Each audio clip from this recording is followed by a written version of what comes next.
What's up, everybody? It's been a minute. We've been diving into so many video games, and we love video games. Finally got Brian to play Baldur's Gate with some buddies last night. That's right. It was. Did you have fun, Brian? It was fun. I had a good time. Yeah. But the main thing, with all these video games, which we are lucky to have, thank you, gaming companies, everyone who works very hard on them. But reason we were talking so much about video games is because of the actors strike, writers strike, all that, and we in solidarity stood with them and did not review or do any promotion, if not very little. Maybe I did like a quick sentence shout out like, hey, I enjoyed this, boom, but we didn't really talk about it, review it. Yeah. But today, with the strike more or less over, it might kick back up again. We'll see with agreements and stuff. But we're finally going back in to movies. There's a bunch of movies and shows that came out. Brian saw some. I saw some. We saw a bunch together. There's even some movies that came out before that were like, we probably shouldn't touch this to stand with the writers and actors. Yeah. But definitely a bunch that did premiere over. And we still saw them, support them. The cast and crew, they still worked on them. Writers still worked on them hard, so felt the need to support them. But of course, we stand with them what they did. And if they continue again, we won't promote it. But there was so much good stuff, and there's a lot to get through. A lot of amazing moments and good. Just overall, this year's just been amazing for content. I gotta say. I think there's only one thing that I saw that didn't hit, I thought, as good as it should have, or was lacking a little, but we can get more into that later. And there's some that even surprised us. Went above and beyond expectations. Yeah. If you're thinking about the one I'm thinking of, that just happened recently after the strike, but still, we're going to talk about that one. But first, we'll start with the two big ones I think we've been dying to talk about. Let's do it. Just absolutely floored by both shows. But let's start with Ahsoka on Disney Plus. I was so sad that we couldn't talk about this on the podcast. It's like we were that meme of that kid, like his veins are popping. We were like, it's like we were selfish in the way that we want to talk about it, to share how much we love about it, what we loved about it, but just like, fuck, like... Anyway, short and sweet, Ahsoka is essentially Rebels Part 5, Star Wars Rebels.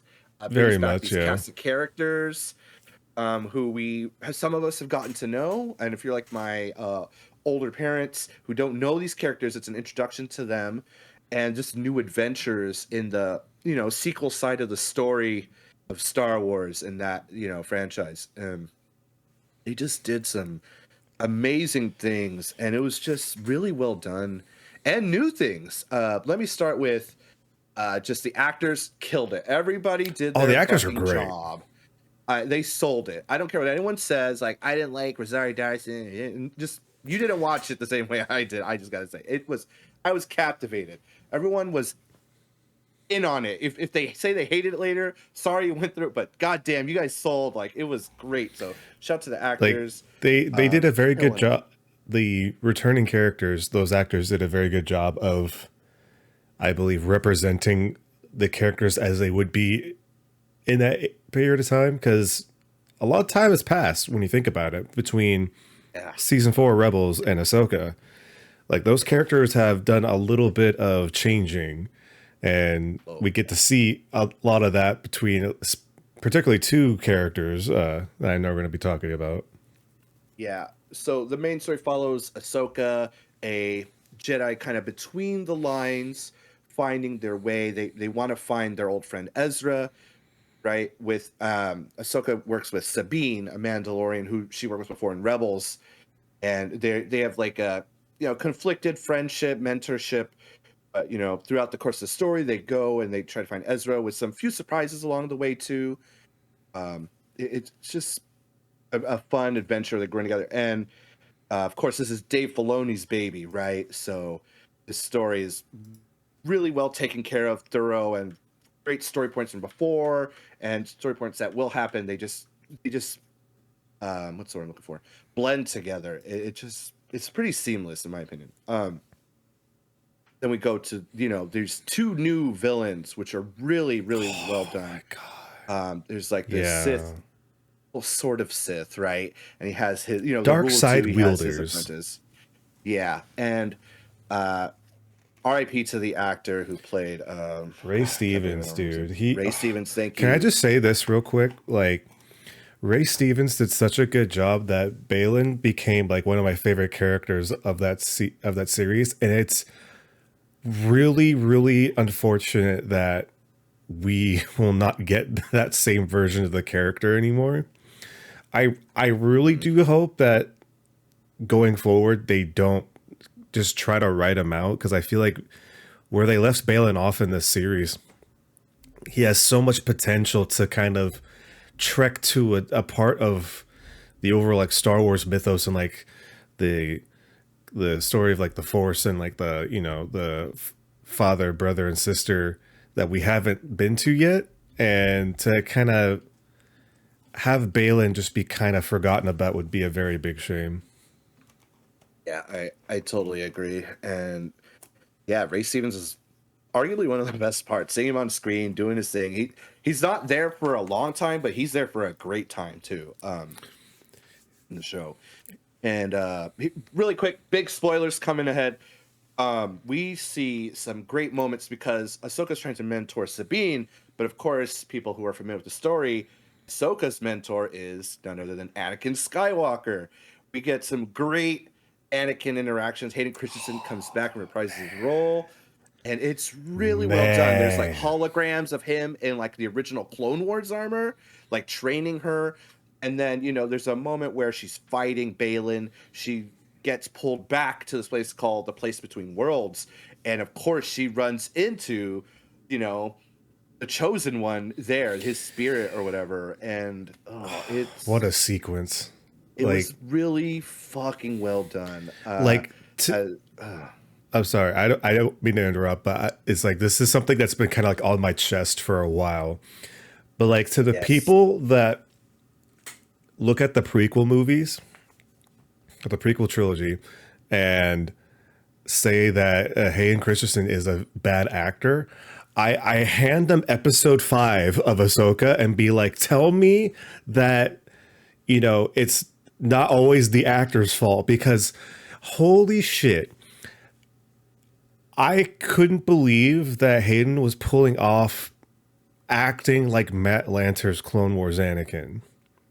Because there was so much of the Matt Lanter Anakin, like, in his performance during especially like in the flashback kind of sequences of that the whole ordeal. But I was just like, fuck, dude, like they gave him too much shit back then when it wasn't necessarily his fault. Oh It's like yeah. sure he was a young actor, but at the same time George Lucas isn't an actor director. No. It's like you Um, have to give him a break. yeah, and that whole flashback sequence of him talking to young Ahsoka was also great. And we see like the clones, Tamara Morrison's doing the voice. It was just like a real good, for lack of a better term, like bone they're throwing to prequel fans and fans of Clone Wars. It was just amazing. And then we take it even further because later it's Ahsoka and Anakin in the Place Between Worlds, and Ahsoka's like, I know what you become, and he's like, are you sure? Like, and we see like it's like, oh, it's Anakin but good, but it's like Anakin the whole thing, right? He's It's also so Vader.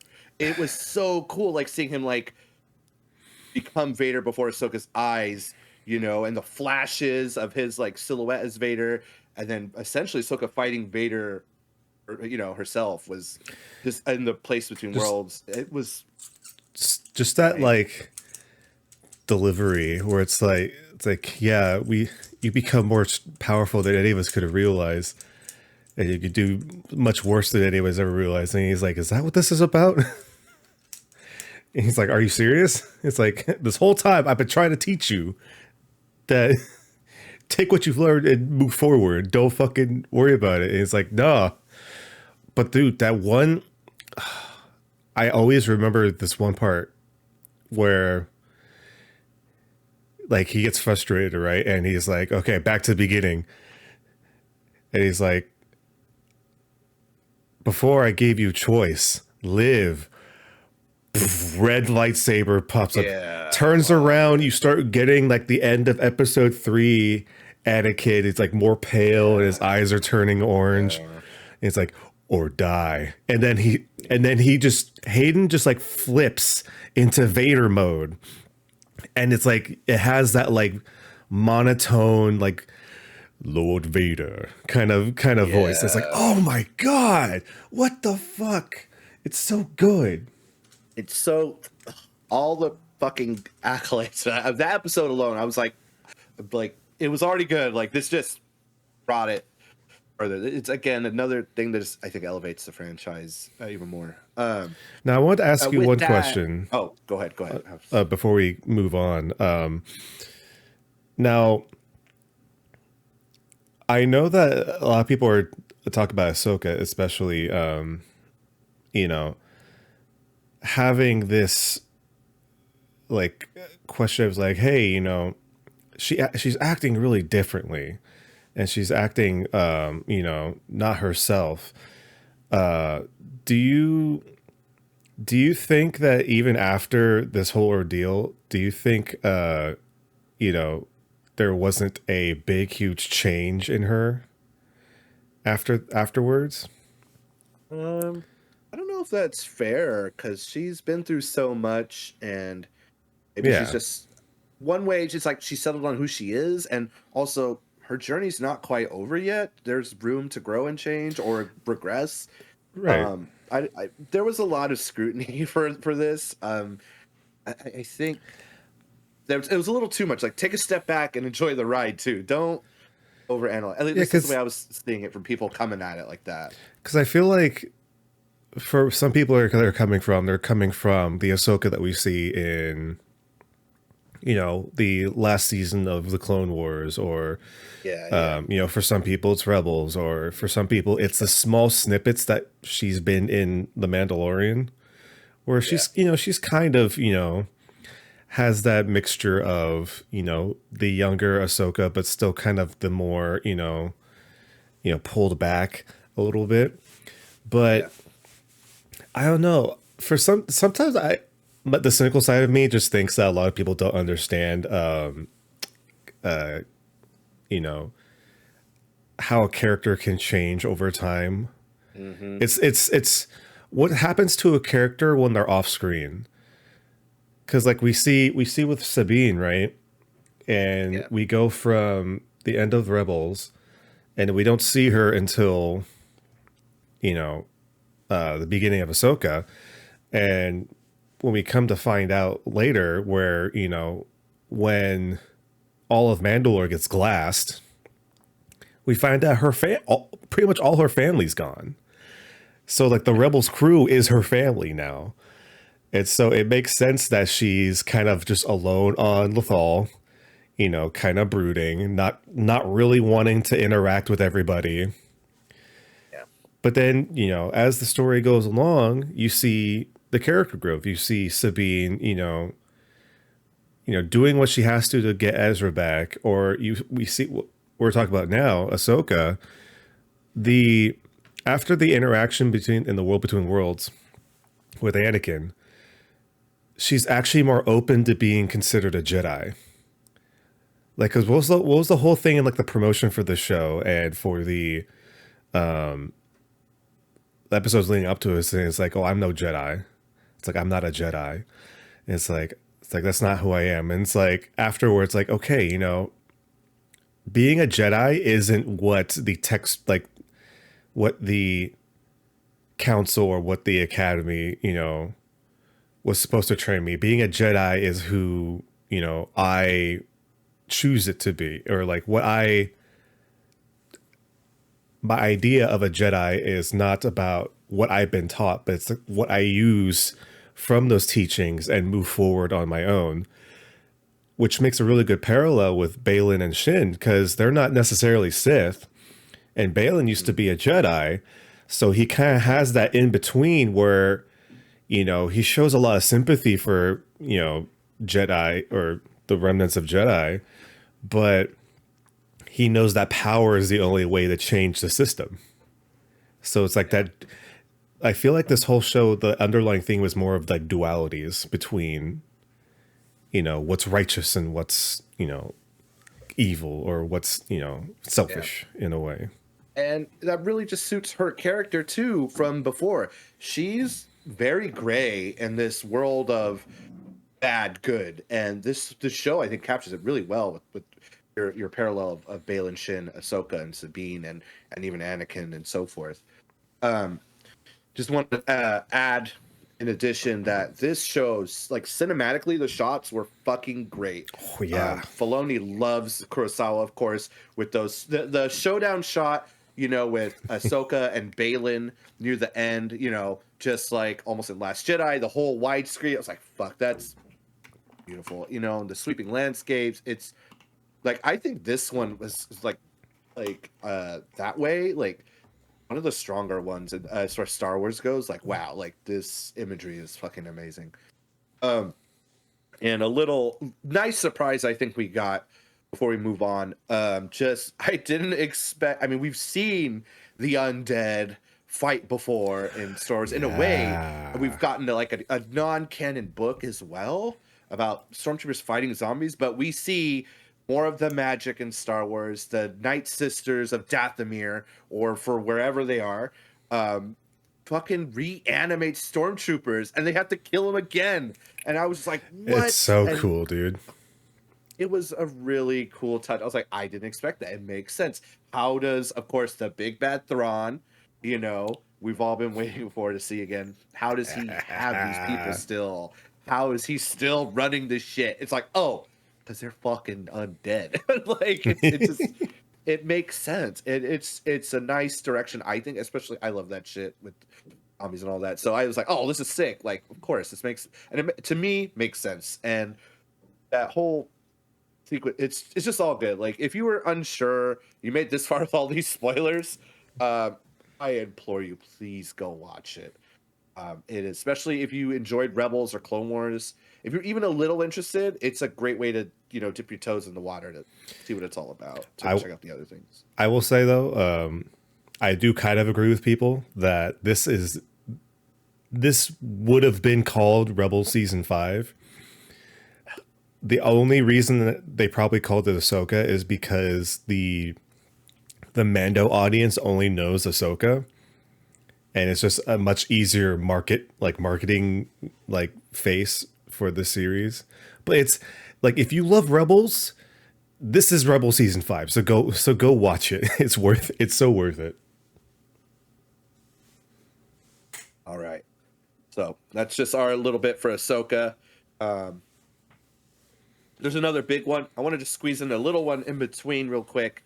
Castlevania came out. We mentioned it really quickly. Yeah. It got a nomination for the Game of the Year awards for adaptation. Dope. I didn't think it was going to make it, but just really quickly, I won't give it too much time, but it was really fun. It came under a lot of scrutiny online. They rechanged some of the characters, how they were envisioned or whatever, but it's also hard to compare this show to a show that's had 4 or 5, I think it was 4 seasons that were really good too. You have built up with those characters, and it's of course, a new story with Richter Belmont and where he's going, and they just introduced right away what already he's up against, his family legacy, family enemies, and, he escapes to a new land. Of course, there's fucking vampires he has to fight.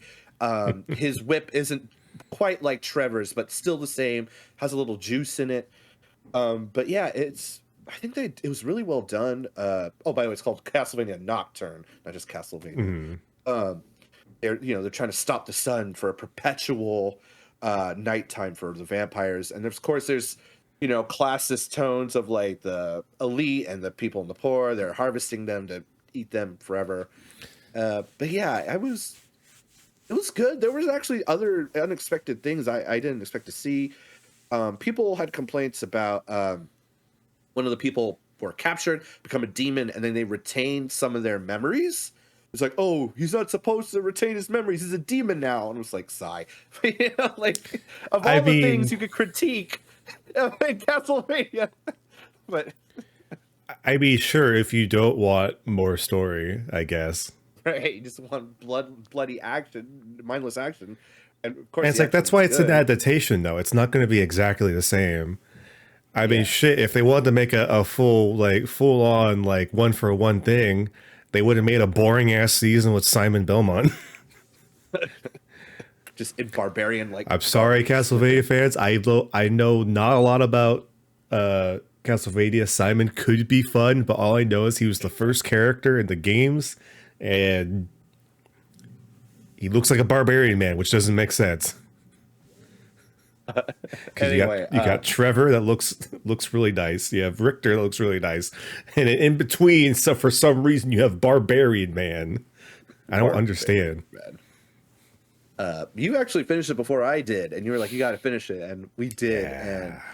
I think one of the better episodes was he actually meets his grandpa, um, and he's like, "I don't want to do this anymore because he lost everything and stuff." And his grandpa's like, "Well, I did too," and he basically bails him out too, but he doesn't 100% like throw him the keys. Like, there's a moment he's like, find it within yourself to free yourself. But it was cool seeing like this person who's like a in the Belmont name, classic monster slayer. He's like, it's just not who I am anymore. And the washed up hero who's there to help the new hero. It was a nice way they did it with Juiced Belmont. That was pretty cool.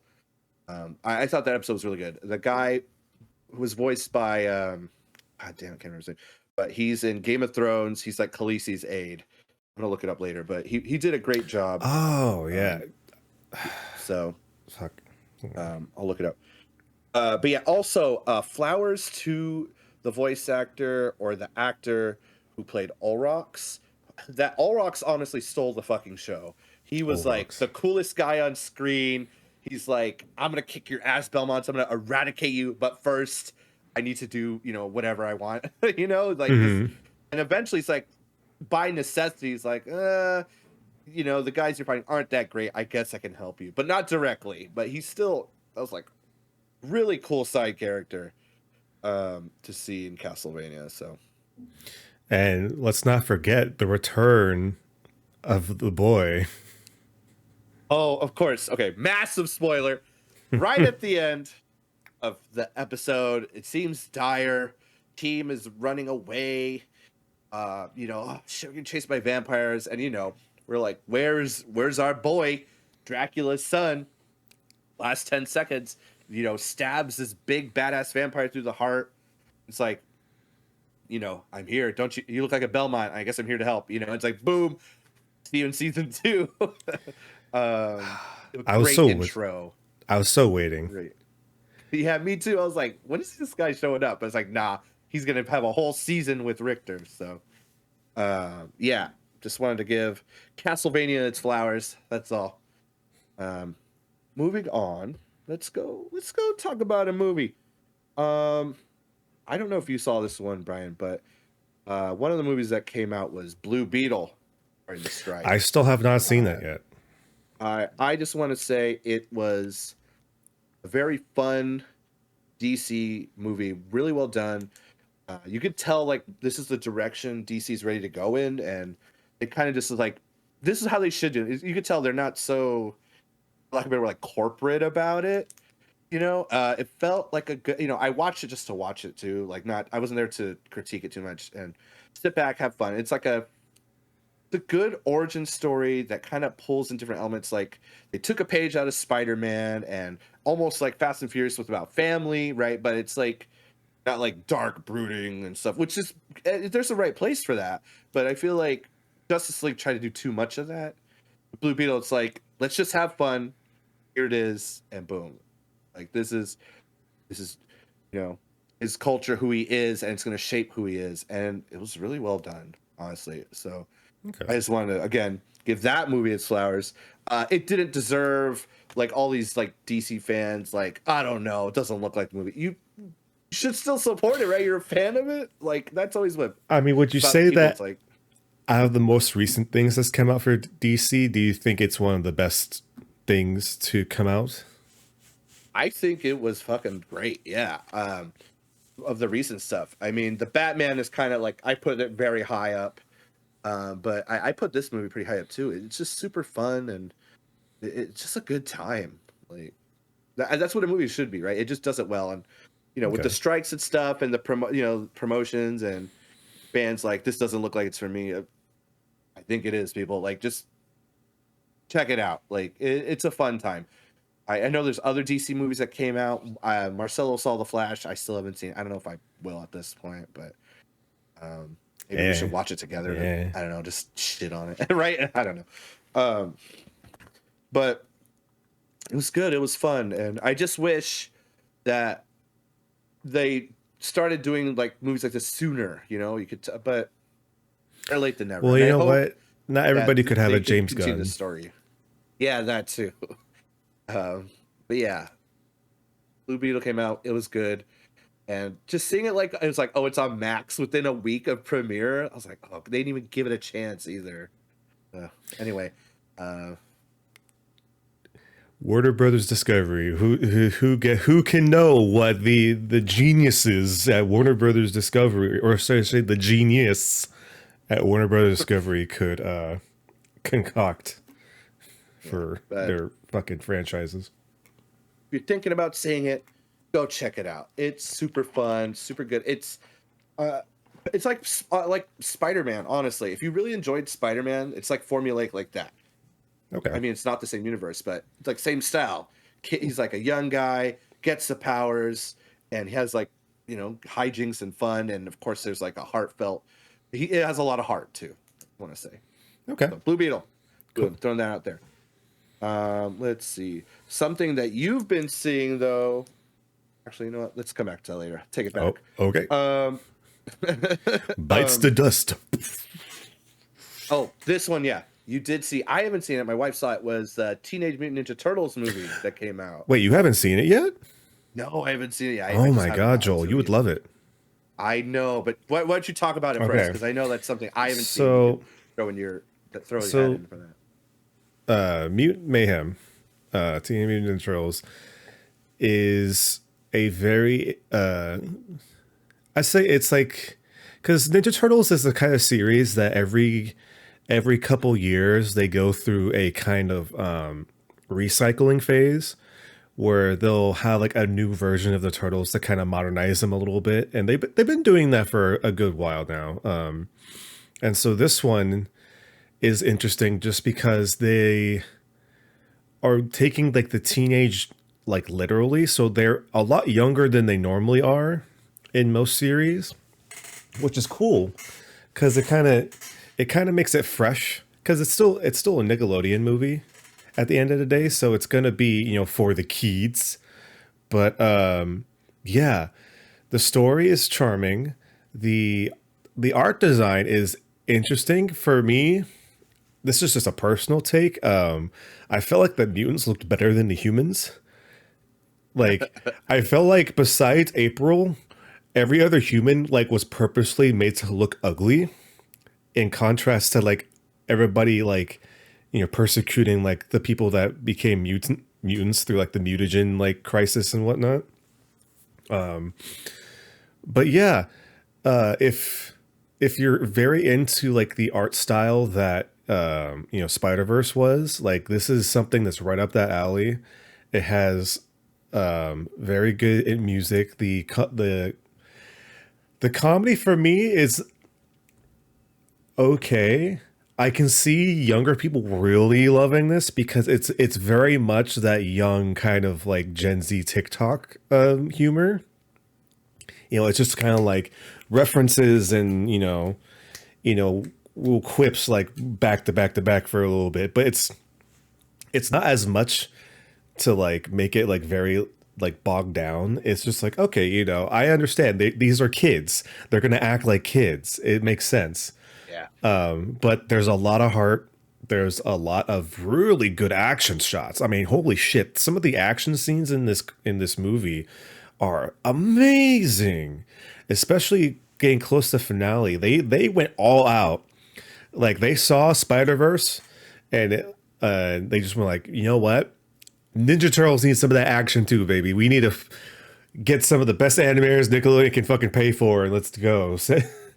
But yeah, it's a very interesting movie, and for a movie that has I think it's kind of a new villain. It's not a villain I'm familiar with, as far as just like being all mutants. For a movie that doesn't have like Shredder or the Krang in it, like they do a very good job of making this feel important. Like this is a mission that they need to like save New York. It's like a New York level threat that really kind of lets the turtles kind of have their first time to shine as heroes in a way. But yeah, I highly recommend going to watch it. I think it's on Paramount, Paramount Plus. Oh, dude. All right.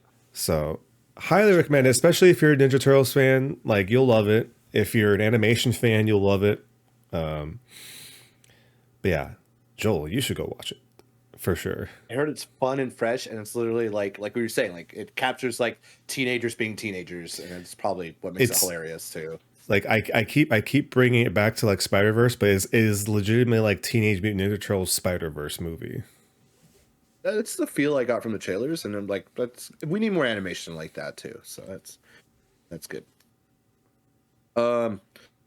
Another movie that came out I want to talk about really quick was this movie with John Boyega, Tyrone Paris, Jamie Foxx, and Kiefer Sutherland. It's called They Cloned Tyrone on Netflix. It was like a ode to like blaxploitation films. It was pretty good, pretty fun. It even has like this whole time like a old film grain on it. Ooh. Like almost for like the whole time. Like it's very subtle, but it's here and there. I kind of see it. It's cool.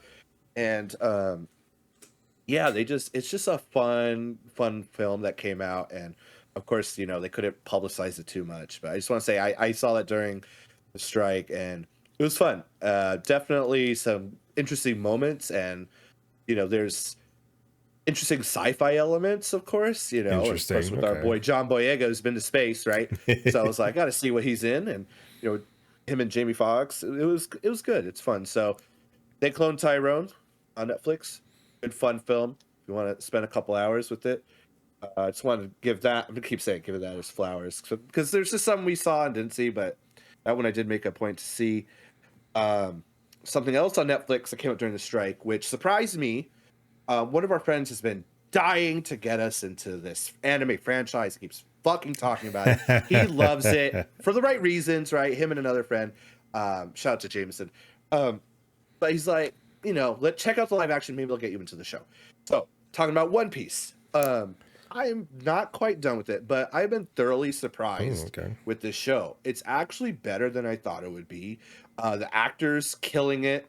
The show, I was watching it with James. He's like, they rushed some parts here, but for TV, it makes sense and it's good. He was giving me the info in the background. But I think as far as Netflix anime adaptations go, it's pretty strong.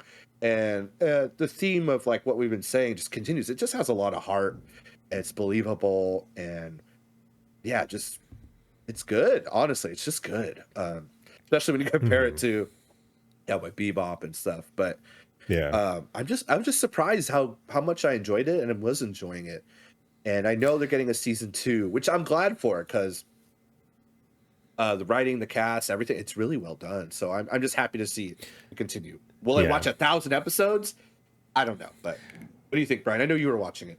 So I did finish the whole season, and this show had no right to be as good as it did. Like the stars shouldn't have aligned for a show like One Piece to have a very good live action adaptation.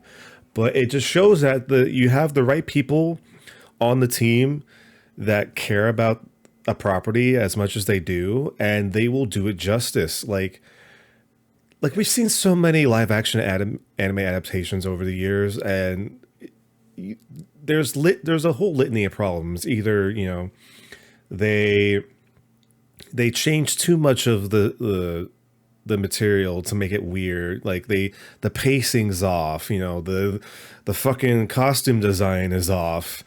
Just the whole presentation is just usually like lackluster and not worth watching. But for as something wild as a boy with magical stretchy rubber band powers that wants to become king of the pirates and employs a crew of misfits to said pirate crew of a land of other people who have weird fucking powers that from fruit, it works and it looks amazing. Like, yeah, I don't want to know how much. Well, I'll find out maybe eventually, but like they probably spent a shit ton of money on this show. Oh yeah, and you could see the money in this show, like the designs, the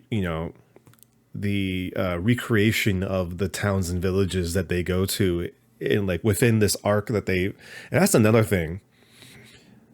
Sometimes when I see anime adaptations and they're gonna go like steadfast through a whole bunch of arcs to kind of like do like one story plot, usually that's a sense for disaster, because they're gonna just butcher a whole story up. But for One Piece, they do a really good job of taking what's important, getting the themes of what's there, and making it work for their story. Like we've like in the span of like what, there's 10 episodes. Yeah, it's 10. We're on we get episode 10 episodes. We get a good idea of the backstory of why Luffy wants to become king of the pirates, or why he wants to be a pirate. We meet Zolo, we meet Nami, we understand their story and their background. We meet Usopp, we figure out him. We meet Sanji, we figure him out in like an episode and a half, and that's great. And it all ends up to going to the fight with Arlong. And that's a lot of, like, if you look at like the manga and the anime, that's a lot of story, like just to get to that point. And then to bring it into like almost like an hour, like maybe like 45-minute episodes, depending on which episode, like they do a really good job of like setting that world and making you care about these characters, for the point where they all join up as a crew, like, oh fuck, they did it. They did One Piece. Holy shit. And then, like you said, now I just want more of it. Yeah, it's, again, you said it perfectly. It had no business being that good. It fucking was. Like, so when. No, yeah, it's because trust me, there's another anime adaptation that we probably won't get to in this, because none of us have seen it yet. But Joel, I just found out. I know I'm kind of going on a side tangent, but I just found out that the Yu Yu Hakusho live action that Netflix is coming out with, or it just came out with, it's a 5-episode season.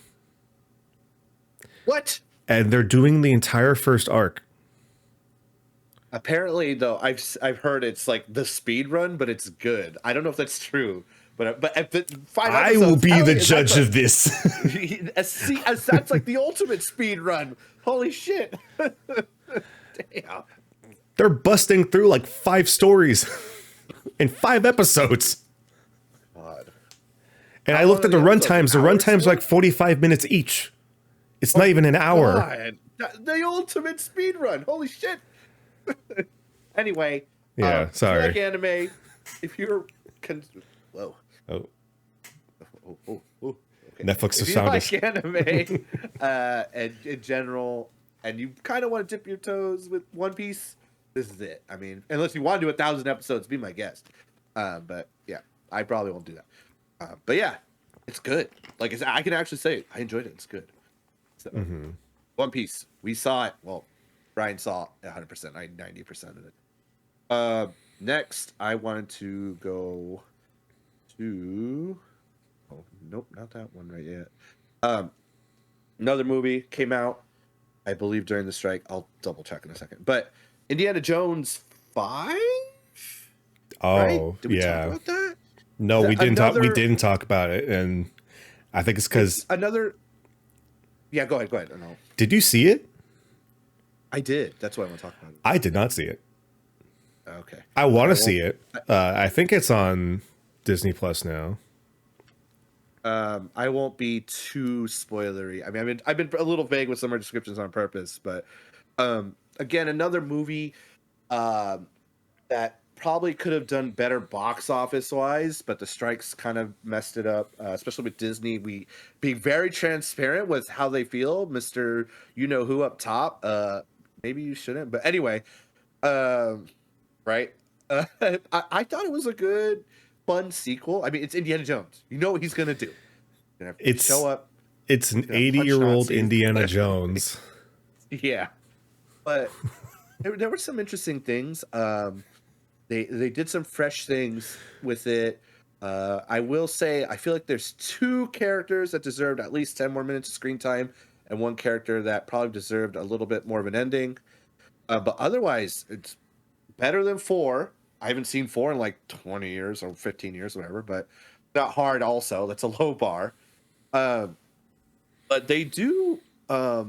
I think something we haven't really seen before with this character.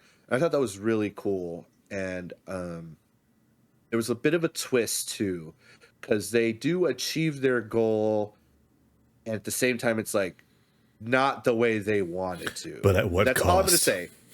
Exactly, but of course, it's still Indiana Jones, and I do like that it's not 100% like right out to the sunset, we're good kind of ending. It's I think a fitting ending for the character.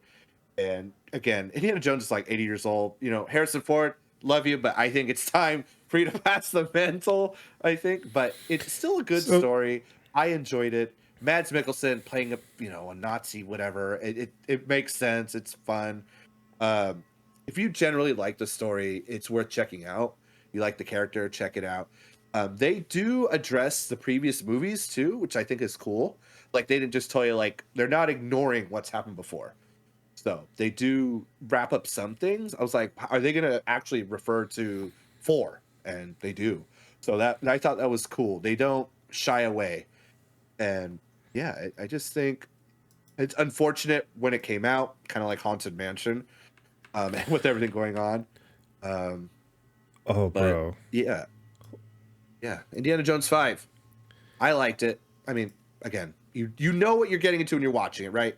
Blue Beetle, I was like, I kind of didn't know, but I was like, it's gonna be Harrison Ford punching Nazis, and guess what? He punches Nazis. So So let me still ask you. good though. Let me ask you this.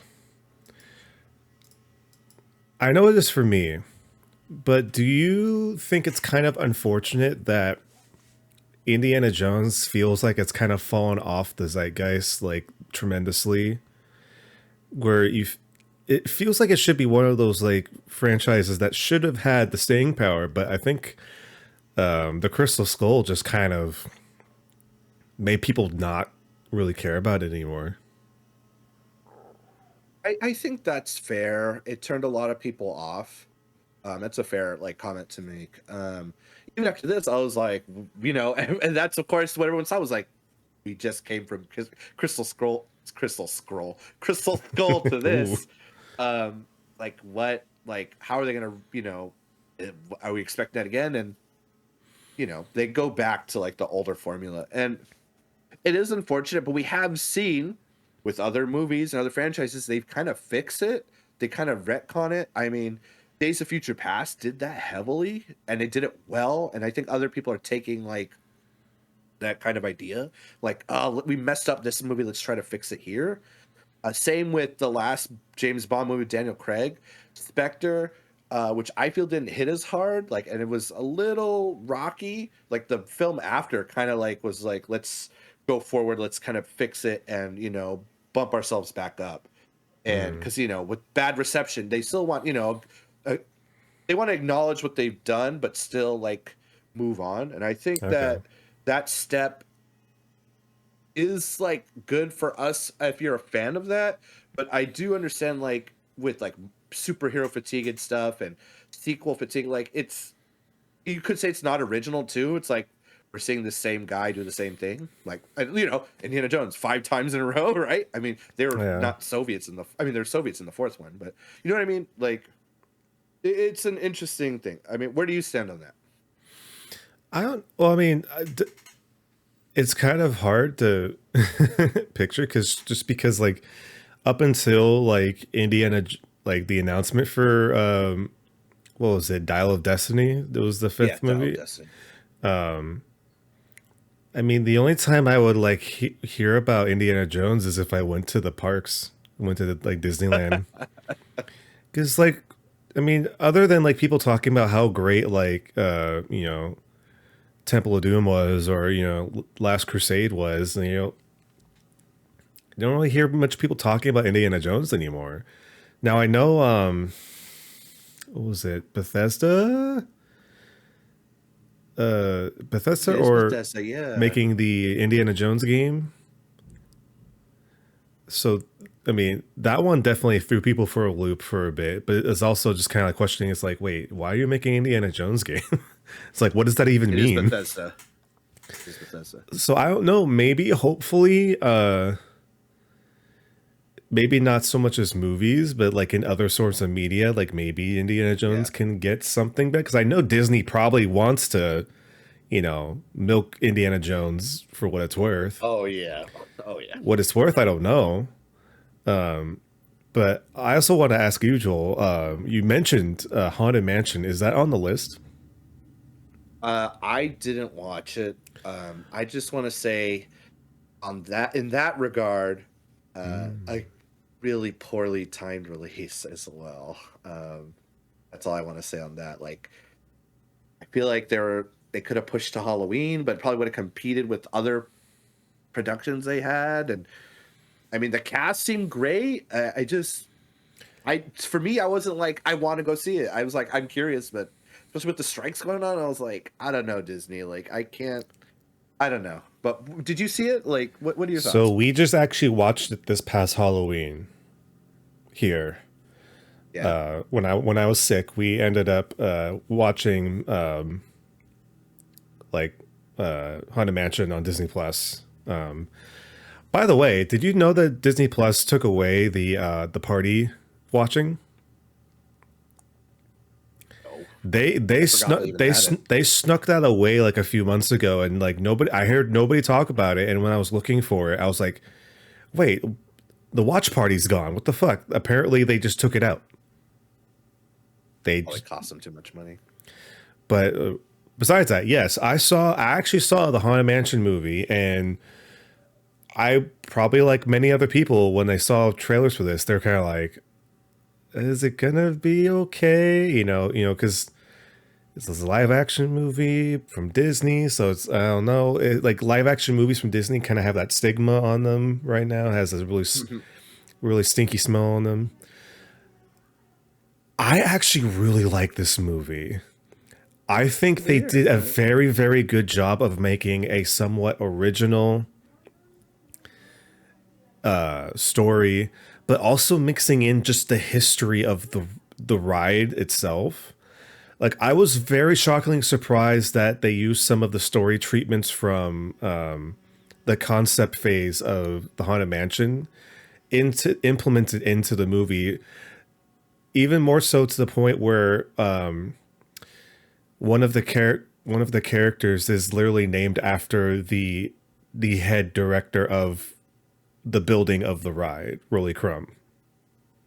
Oh, And I that's was like, cool. oh shit. So for me, that like gave me some very, very big up points, for that. Just like having such attention to detail, knowing that people who love Haunted Mansion would love the detail, but then also like just the story itself and the characters in the movie, really great. Danny DeVito, of course, is fucking hilarious because he's Danny DeVito.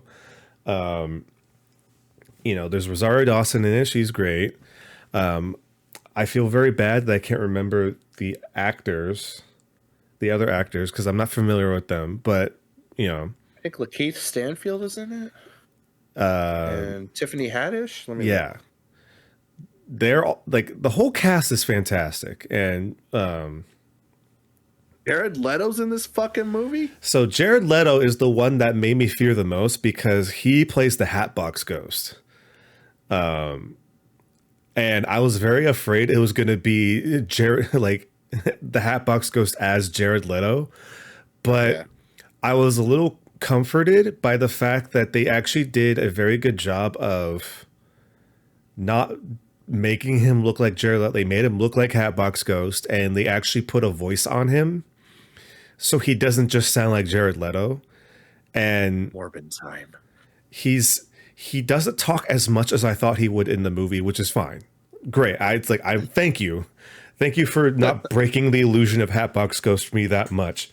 But yeah, it's just I think it's like, I know a lot of people love the very cheesy, Eddie Murphy Haunted Mansion.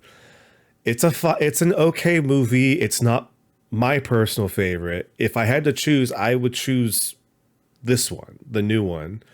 Like, it has They reference the old one at all? no, no, Oh, okay. not at They all. don't touch it? No.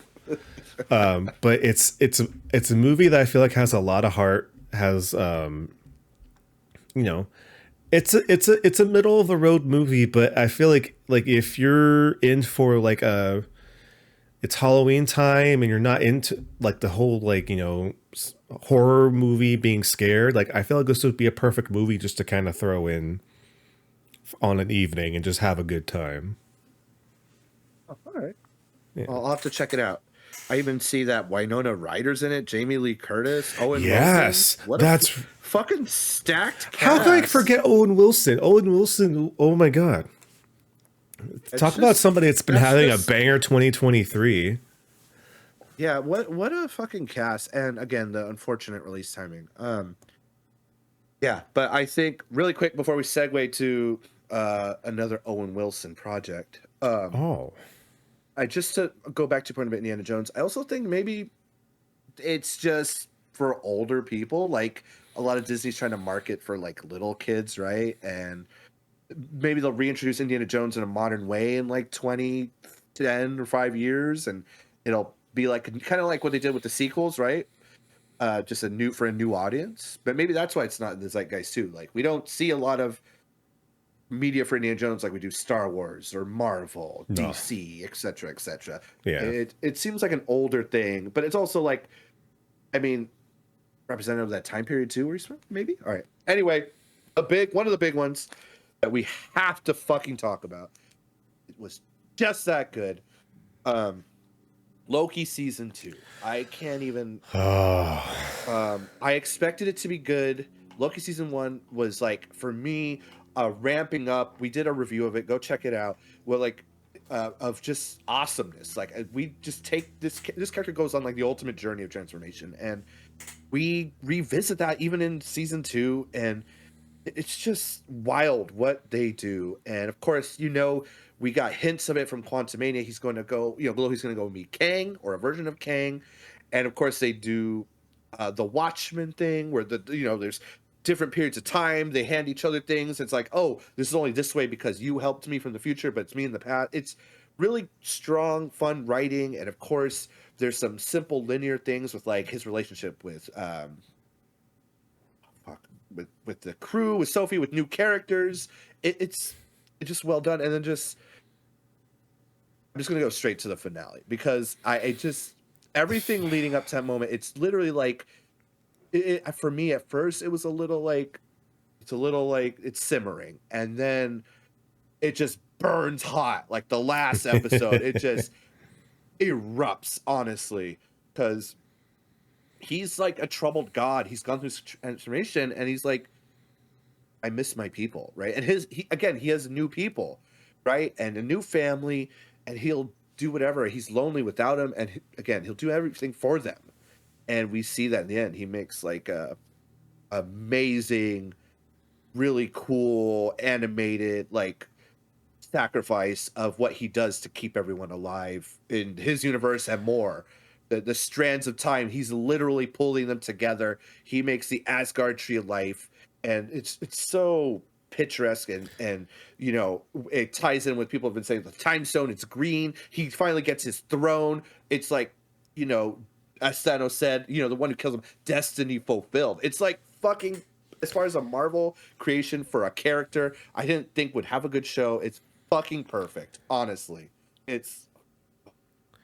I know what kind of god I need to be.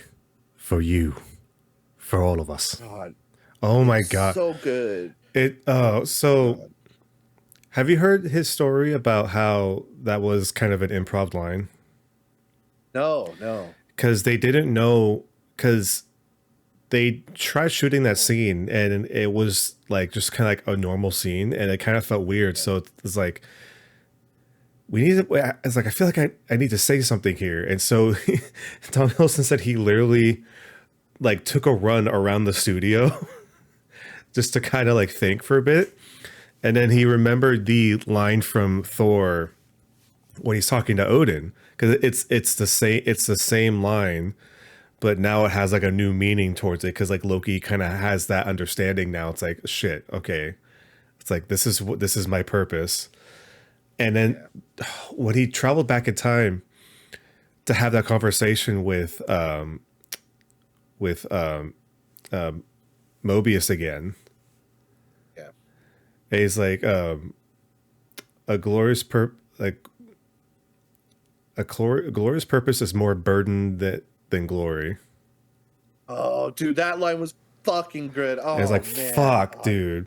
that blew me away. And just like this, Oh the man. scene of like him just walking out on the catwalk, and then he just starts grabbing timelines, and then he just starts turning it Yeah. into like his cloak, and just Yeah. like his horns are like the same kind of like obsidian with the gold from He Who Remains' office.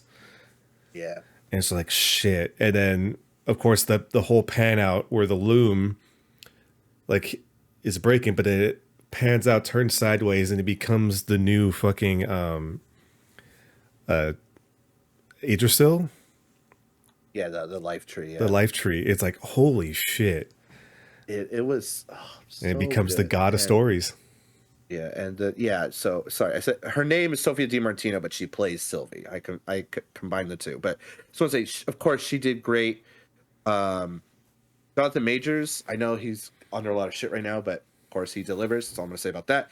Kehi Kwando as Obi. Ouroboros. Ooh, he's so Obi. fun. That was really cool and sweet, and just seeing their lives as they were, not as people in the TVA, was pretty cool, and how they become that.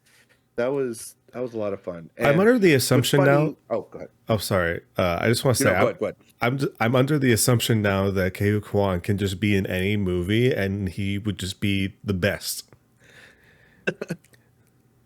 Hey, man, Indiana Jones. Come on now. That's why we need to tap into it. You're right. Anyway, I Where's our what short they round did movie? Yeah, I like. I don't know about that. So Fair. two things. One, a fun thing, and one more serious. One with the character Casey, this guy, Eugene Cordero. Great job. He Oh, was in also Mandalorian. It's cool because in the season one, they talked about how Loki pretended to be a criminal named DB Cooper who went missing with millions of dollars. I Someone shared that Casey's character was actually based on another criminal in real life who escaped from Alcatraz, hence the Alcatraz scene where he's there. I didn't know that. I was like, oh, that's fun little history nugget too. With yeah. the time, I just thought that was cool. They did that again. The criminal theme happened again. I thought that was funny. But what hit me really hard was when it's all said and done, we go back to Mobius's character, and he's with Sylvie or someone, and he's just looking at his other life in the timeline, and he's like, I'm just gonna stay here a little longer because they don't feel time. He's like, I just want to feel time pass, and you just sit there for a second, and that Yeah, fucking that hit was me hella good. hard. I was like, damn, like everything the last 30 minutes was, I, I don't, I just, it was so good. I still think about that scene. Like I usually I watch something and I enjoy it, but I'm just like, damn, like 2023 fucking had some good shit. Like I'm like speechless. Like Yeah. it's Also shout out to the quick mention of the chumpening that was Ant-Man's Kang. oh This is the quick aside line. It's like, yeah, there's a Kang variant in Universe 616, but it was taken care of.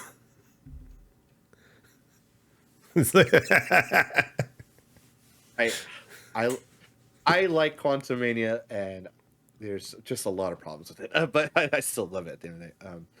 There's yeah. Anyway, Loki season 2. I cannot articulate how amazing it is. I mean, I just did a little, but I think it's better than season 1. uh, and I didn't even think it could be. I was just like, where the fuck are we gonna? What are we gonna do? Why do I care? And holy shit, I care a lot. Like it's. If anything, just for that last part, Oh, dude. Ugh. it just it's a nice full circle moment for Loki. Yeah. For everything he's done in the MCU, it's just if you enjoyed Thor and Loki's adventure throughout the whole, it's just a good wrap up for the character. And I am curious if they'll ever talk about. They talked about it too. Like Anthony Mackie was saying, because his studio was near where they were filming Loki. Like they joked that at the end of the show, like, what do you want to do with the character? And Tom Hiddleston had like a 3-hour meeting with them, like the people behind the scenes. And Anthony Mackie jokes like, yeah, they had the symposium and I wasn't invited. So it's like there's obviously a lot of love for this character, and even for Tom Hiddleston himself. So Yeah. and it comes through. We see this Asgardian god be incredibly human in the end of things. I honestly put it above Ahsoka. Like it's just that ending. Usually okay. I don't. I put Star Wars above everything usually, but I think All right. just that ending alone, I have to say, like for me, Loki just that ending just hit so fucking hard. Like Ahsoka gave me hope, but like Loki was like, damn. Like anyway, I It's could go really on good. for hours about just being speechless. There's but- one neat Easter egg that I wanted to ask if you saw. So, if you're familiar with how What If their advertising was for season 1, and like it had like the Watcher, and it had like all of the shattered kind of universes, or like looking into all the different like timelines and stuff like that. Yeah. And it was like, oh, you had your purples and blues and kind of thing. But for the advertising for season 2, they have a very similar picture of the Watcher looking at like a shattered timeline, but it has hints of green in it now. Oh, that's cool. And they deliberately put that out after Loki. Oh. So it's kind of like the hint where now Loki is the one that's kind of like, controlling the flow of time, Pulling the or maintaining strings, baby. Oh man, he finally got his throne. End of all things, he finally got it. I haven't seen this. I know this came out recently. It was Scott Pilgrim. Just wanted to bring that up. Ooh, okay. So this one's gonna be hard because this show is very easy to spoil by talking about it. So all I'm gonna say is Scott Pilgrim Takes Off is a very good show on Netflix. If you're a Scott Pilgrim fan, I say definitely watch it. It is very neat because this is a very much an anniversary project that they wanted to do, and it's like, so you have all of the actors from the movie that came out a few years ago, or not a few years ago now, it was a long time ago now. But they all came back. They all did a very good. I feel like they all did a very good job redoing their characters. What I will say that won't spoil anything is that this show, I believe, does a very good job of giving the other side characters more room to develop and to have a presence. Where in like the other like either the comic or the movie, it's like they're either kind of like on the side for pretty much the entire movie, or like, for example, like the Evil X's, it's literally like you meet them right before the fight, Scott beats them, they're dead or they're gone, and that's it. Like this one actually does a very good job of fleshing out a lot of the characters within this world, and the art style is fantastic. The fight scenes also fantastic. I'm trying to look up because this is an anime, and it was done by an anime studio, and I wanted to mention them real quick.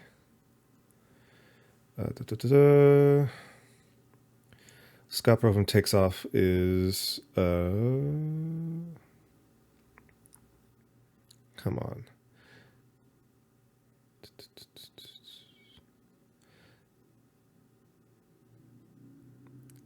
Why am I having such trouble finding this?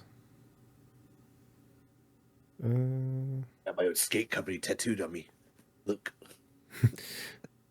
Oh my god, having fucking having Chris Evans back is fantastic. Like, out of all the actors that you would think would be too famous now to like come back for this, it would be him. But he comes back and he is just doing a fantastic job as Lucas Lee. Like, let's just say, like, all the characters in there are just very, very good. And I feel like they're doing a better job at being their characters now. Oh, okay. So the animation studio, I'm sorry, it took me a bit, was Science Saru, a very well-known animation studio. Let's see.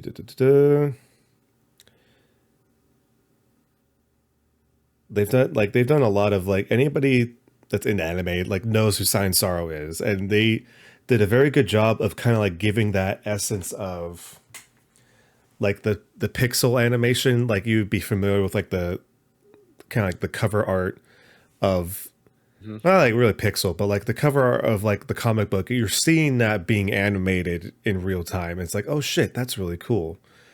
And Nice. of course, you know, you get all of the familiar kind of references and stuff like that you're familiar with, but then also there's a pretty decent healthy amount of new stuff that I will not talk about because it'll spoil it. So that's gonna be my review of Scott Pilgrim Takes Off. Everybody should go watch it. It is definitely worth your time. All right. Well, I did enjoy the first movie. I love the milk and eggs bitch shit. I used to quote that all the time for about 2 years in a row. Milk and eggs, bitch. So, and I love it. They high five when they're going away after they kill him. Boom! Yeah. Anyway, so there's a couple more we're going to talk about. Actually, there's a handful more. Actually, more than that. Some that happened before, after that I feel like we didn't touch, but there's a few more big ones I want to bring up. Some of these are just going to lead into each other just because of the timing and sense. One of them was the Barbie movie. That movie was pretty good. Actually, it's really good. Very good commentary on what's going on. I saw that with a group of friends. We really enjoyed it. For people worried about, oh, it's just a Barbie movie, there's a fair share of male stuff going on. Don't worry. You're not excluded at all. The Kens deliver. So, yeah, and there's a bunch of Kens they got in there. So that's pretty great.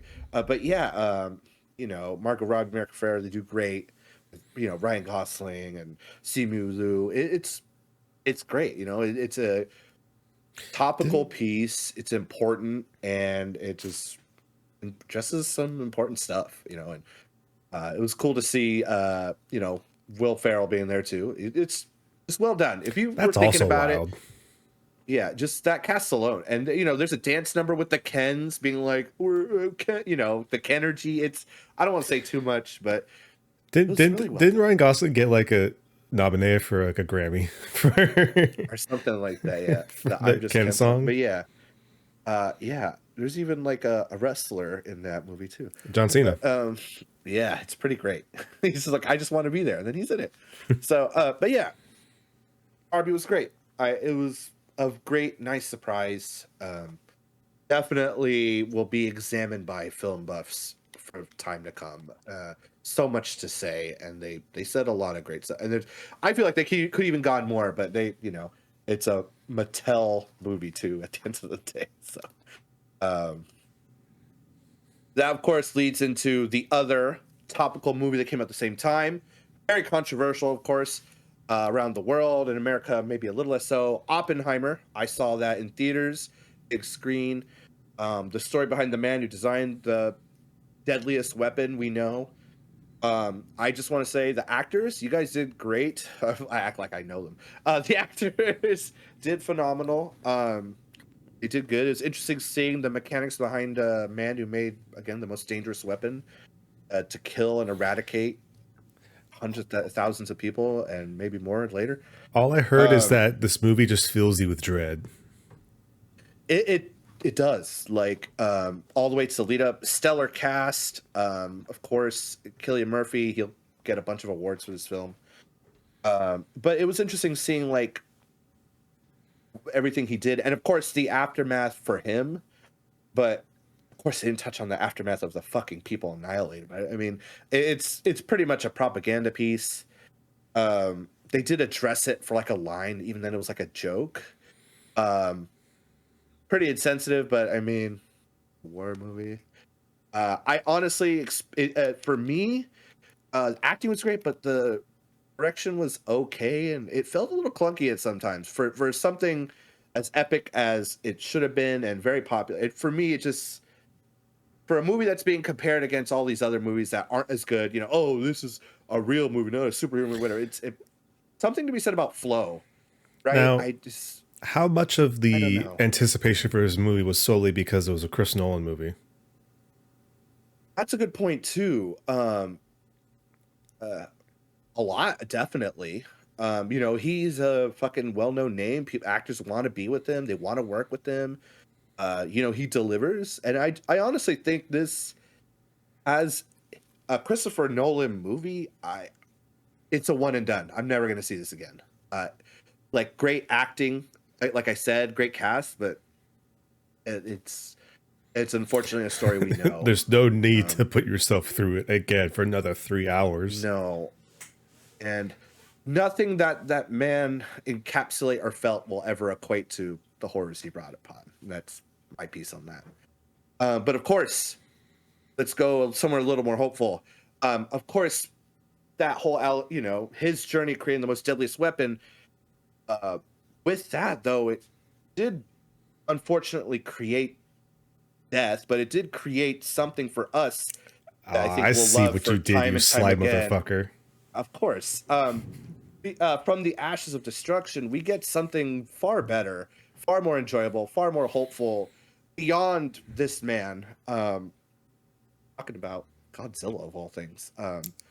Godzilla Minus One is the antithesis to Oppenheimer, a movie of post-war, like, destruction and hope and feeling good. And it's like, hey, you're like, your government was shitty. What can we do? It's like, we could, there's guilt and stuff, but we can move on. And it's this movie, again, we said it before a couple times, it has no business being this good, and it's fucking great.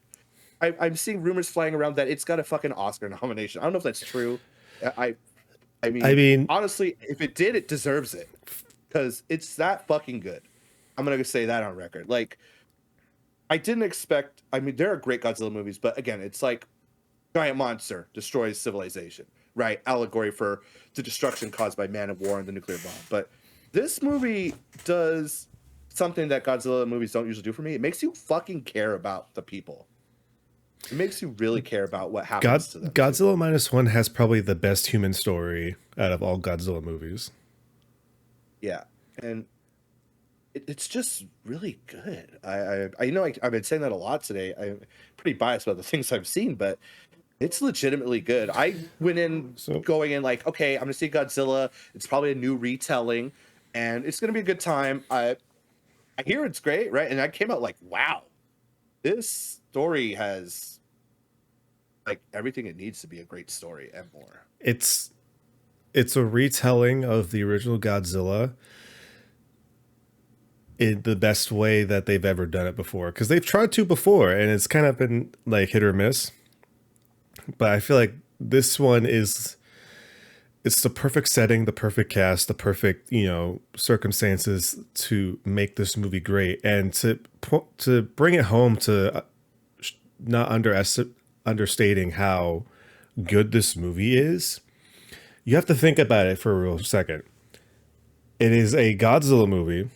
It is a Godzilla movie that was made in Japan, that was then brought over, overseas for a limited release, like normal. Like you see it. Mm-hmm.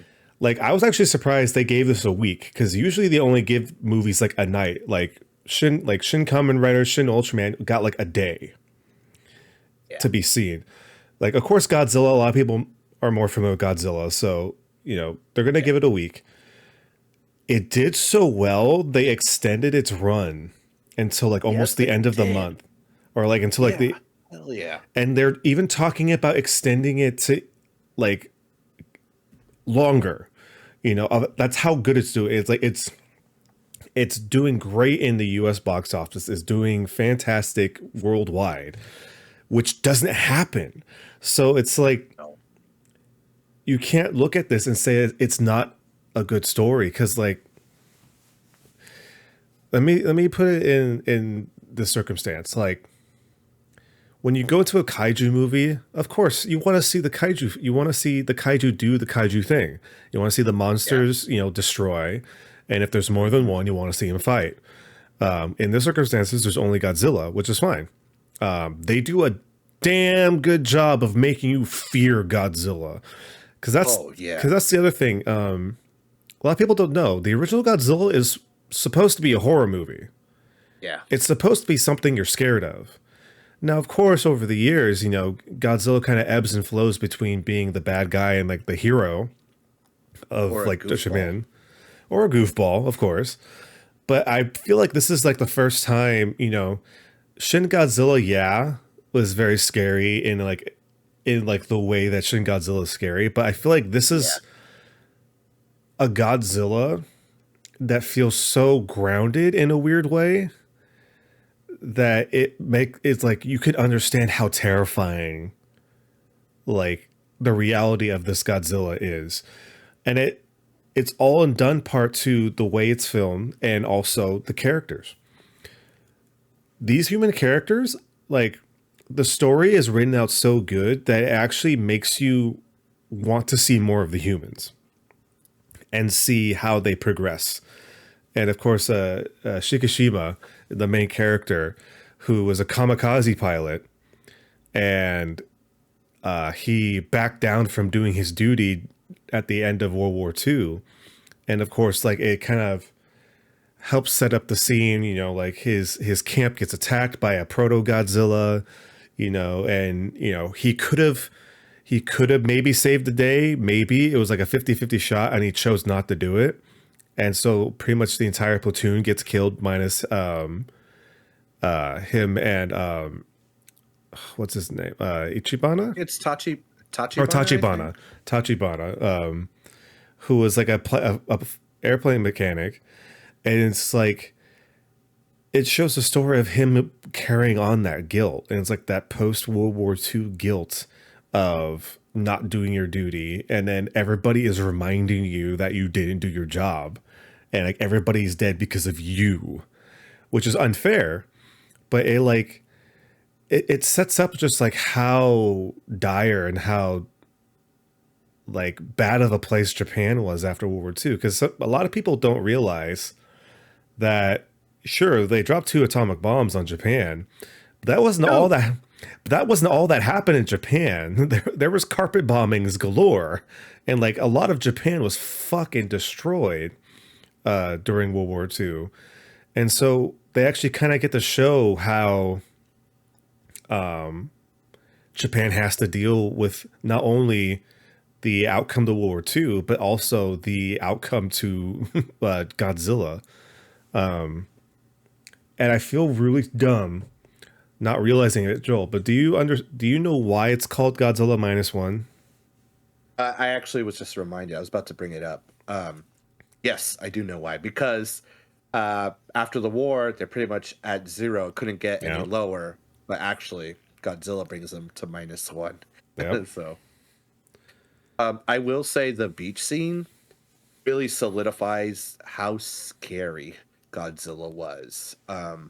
The intro beach scene talking about where the platoon gets annihilated. All I'm gonna say is I never felt like, holy shit, this sucks. Like I never And felt more like that's this was a horror movie in a way. I was like, they really captured that, like, this is not a good thing. Like this is, and then he's supposed to be a little bit of a spoiler. Like he's like kind of like an island god almost, right? He like a resides there. They know it's a about him. creature. Yeah. Yeah, but they have like a deal with them. Or I guess not really, but They don't it's fuck with apparently him. yeah. In the novelization, apparently it's more like they have a deal. They feed him, he leaves them alone. Maybe with the war, they weren't feeding him. He's pissed, right? Um, he's fucking pissed, and he's.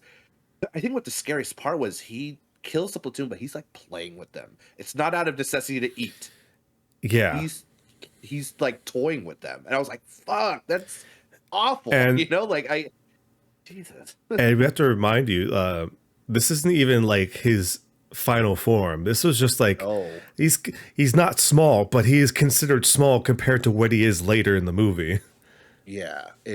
He's what, like 2 or 3 stories tall in beginning, and He later, of he looks course, like the with size of what a dinosaur would be.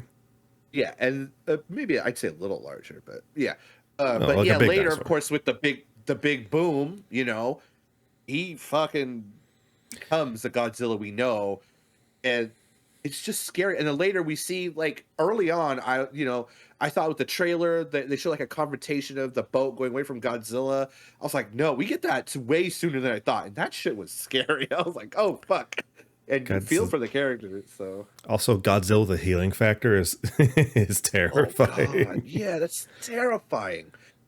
So yeah, this is without saying any more, this Godzilla's like to be in that world, that sucks. That's a shitty Godzilla world. Hmm. But yeah, uh, if you're thinking about it, I know I always say it.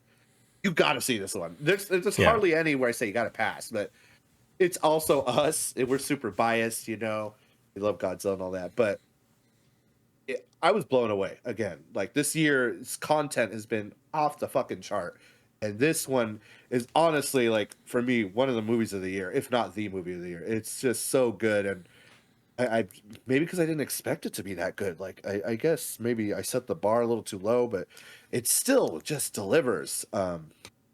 In a way, yeah. It's check it out. That's all. I'm gonna It's keep really saying it. good. Check it out. It's real good. It's that good. Um, it's just a handful of movies I feel like we haven't talked about that I'm going to talk about, and maybe a show or two. Is there any that big ones that we missed before I go down a little what's the word I'm looking for, like a rapid fire, like this came out this year, if we didn't talk about it really quick, and then we'll move on. Um, Some of these weren't during the strike, but I just don't remember if we talked about it. That's all. For our listeners, I just want to make sure we're covering our there bases was here. is the Marvels on there? The Marvels is on here. Okay. Not that I can think of, to be honest. Then again, you watch more stuff than I do for sure. Yeah. Well, there's some things we saw together, or I Yeah. showed you. Excuse me. But let's go through this. One of okay. Yeah, I don't remember if we talked about it. I just want to shout out really quick. If we did, sorry, you're hearing it again.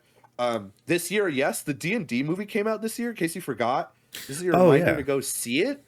I don't remember if we talked about it. It's really good. I mean, we're big D&D nerds. We just talked about Baldur's Gate. I'm not going to talk about it too much because I feel like we did, but I feel like we mentioned that it. got shafted too. Like, it just didn't get promoted as well as it should have, and the cast is really good. Writing. Really? You didn't think it didn't get promoted? I don't think so. It certainly didn't make budget. That makes me think so. I mean, it's D&D, but yeah, that too. Yeah, it's a fun time. If you like anything fantasy, it's hella funny, and of course, there's a few surprises, some things you expect from a Dungeons and Dragons movie. Yeah, just want to remind you, it came out this year. If you haven't seen it, you should see it. yeah. That's one of them. Guardians of the Galaxy 3, I feel like we did talk about it. I just want to say it was fun, good sequel. Don't remember if we talked about it, but just covering our bases here.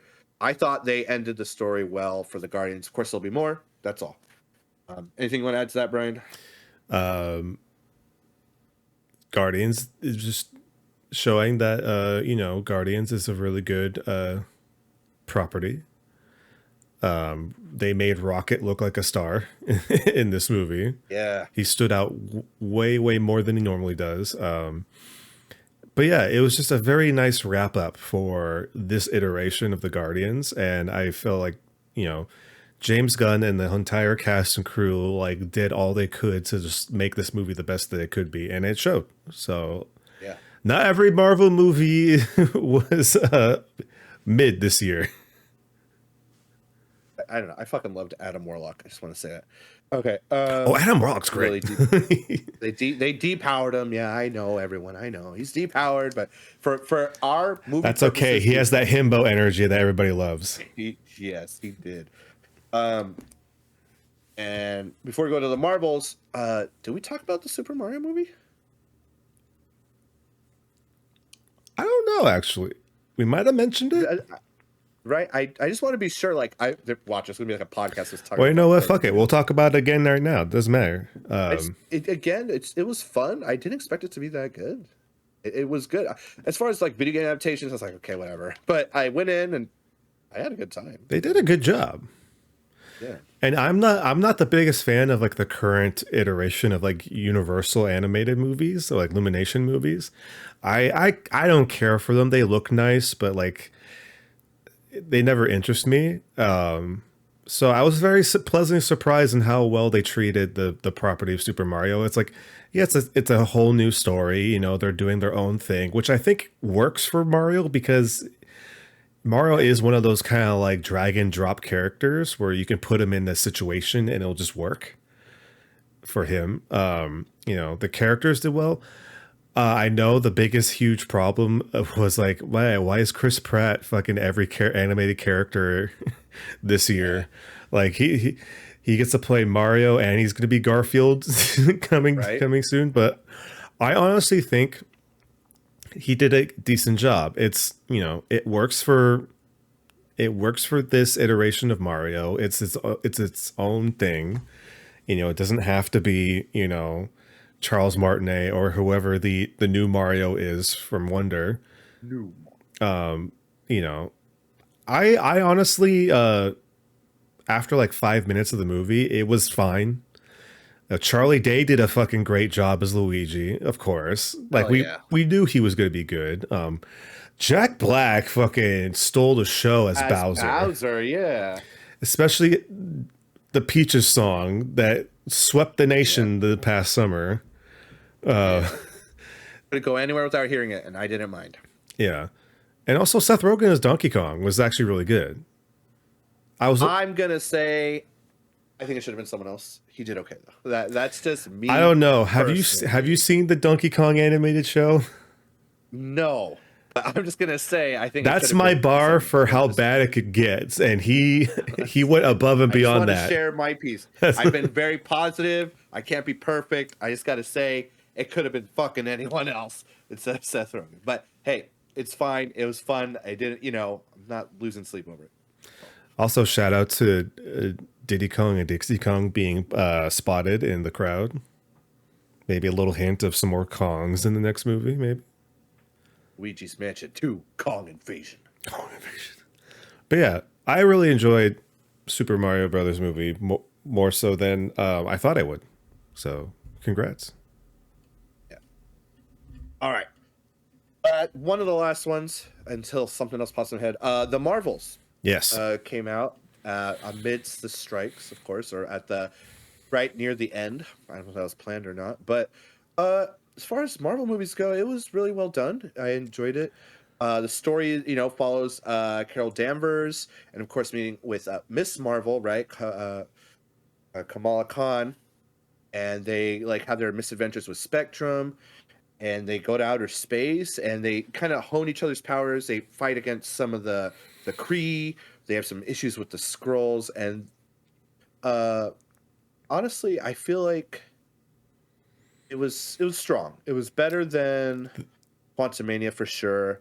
I don't know because I'm biased for Guardians. It was better, but overall I had fun. I think the villain needed more time, but they were still like usually like Marvel. I look for like the big fights. The good big fight at the end was pretty good. I feel like there's a good payoff.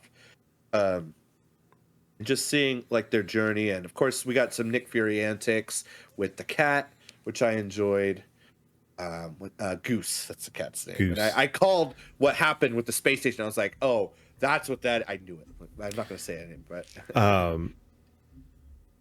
Also, Kamal's family is always fantastic. I'm oh so yeah, glad because usually when movies like this, when it's like, oh, we're gonna have the young hero's family kind of come in, it becomes like kind of cheesy and corny. But like they are so good that I wanted more of them. It's like I was so happy that they were on my screen.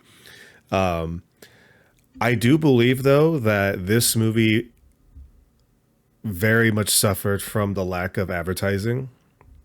oh The yeah, fact that this came out like literally like weeks before the strike ended oh yeah. is unfortunate because I felt like this movie was actually really good. There was actually, like you're saying, like you mentioned Guardians before, this had some Guardian-esque, humor to it. It had like Oh nice yeah, zingers and the yeah.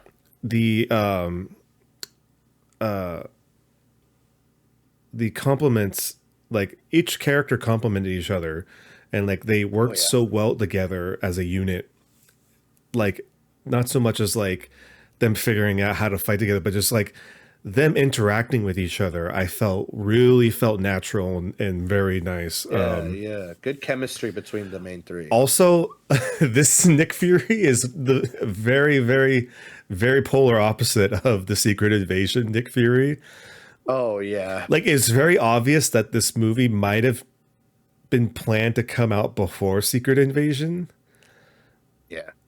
but you know, it, Samuel Jackson always does a good job as Nick Fury. I felt like he was having a lot of fun in this one too. Oh He yeah, was so much more chill and relaxed and more kind of humorous in a way, which I enjoy humorous Nick Fury, especially if yeah. it's Samuel Jackson. But yeah, like the environments looked interesting. You know, the effects were all right. There's still, this is still the era of the special effects team, being pushed really hard. And we haven't seen Mm-hmm. what a newly unionized team will look like, and especially Uh, now that Disney is slowing down a little bit. They said that they're going to be slowing down and focusing on quality over quantity, which is great. But I honestly think The Marvels is a really fun movie. Like it doesn't deserve a lot of the great. hate that a lot of people are giving it for no reason. Yeah. You know, I mean, we know the reason, but but yeah, it's fun time, and uh, we're getting the building blocks of something bigger too. Like they keep dropping bro. little hints. It's the payoff is going to be there. For in case you don't know, there's it keeps being issues with the scrolls, and we have all one of our friends has been waiting for the scrolls to do even more. There's been a lot of bad stuff But with the scrolls, Joel, so we got the Super Scroll. We got two of them in Secret Invasion. that was something that happened during the strike. I didn't want to bring it up, but it's not fair to not. Um, hard segue. We'll go back to the Marvels. That show, Was sped the fuck up. it was. You know how Balin says, "I like the idea of it." That's what Secret Invasion is to me. Yeah. I like the idea of it. It's just unfortunate. You have Don Cheadle, Samuel Jackson, Amelia Clark, more people. It's just really you got this guy named Ben Adir, I think. He was in the Barbie movie, and This reminded it's me about the fight. yeah, it's just so much could have went right, and I just didn't. There were some interesting choices. It killed off some characters, which I think didn't deserve their deaths. Like it was very cold for characters that we should care about. I understand like that's kind of the theme, super spy Samuel Jackson, but um, just it was clunky, and it's unfortunate. There are some great moments, and we find out Samuel Jackson's got a thing for space booty. Good job, Shepard. But um, it's just unfortunate, like I see what they're doing. It's just the payoff too. That's what it is. We're rolling with it, and the payoff at the end, it just it doesn't hit. It also It's not deserved. like it's not, and like I get it. It's not strong, and especially with the characters we lose along the way, and then I know people are complaining about the what you call it, the way it looks, the animation and stuff. It looks clunky. It does. It doesn't look good, dude. It looks goofy as shit. It could have been way better, and I think it would have been better if it was cleaned up. But still, it was like this is a good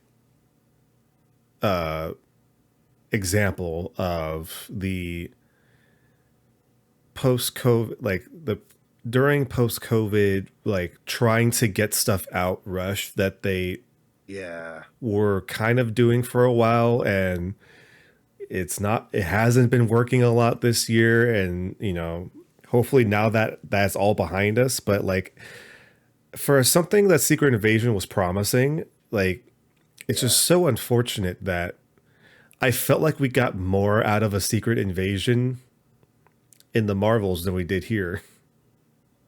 Yeah. It's just unfortunate. Pass, honestly. Pass.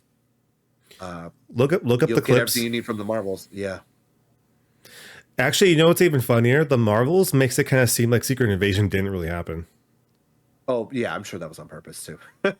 I mean, that's what happens. There's a lot of standalone events in Marvel, right? But I was hoping for a bigger connection, but yeah. Yeah. Don't just pass Secret Invasion. I hate to say it, but I tried. And I'm trying to be optimistic, but it's rough. It's rough, and it's unfortunate. Nice, it's rough. But it didn't let it cook. No, it's not. They had 6 episodes to fucking do a lot of nothing. I think it's the same. If I were to improve 10 episodes, like it worked for Winter Soldier, Falcon. That's easy. There's not a lot of subterfuge with them, right? Like it's action point. I think if you have like a spy character with intrigue, you need more time to build and have that's just me. What were you gonna say, Brian? I was actually gonna say, like, this is a lesser Falcon and Winter Soldier in the fact that there's only like one character you actually care about. Yeah.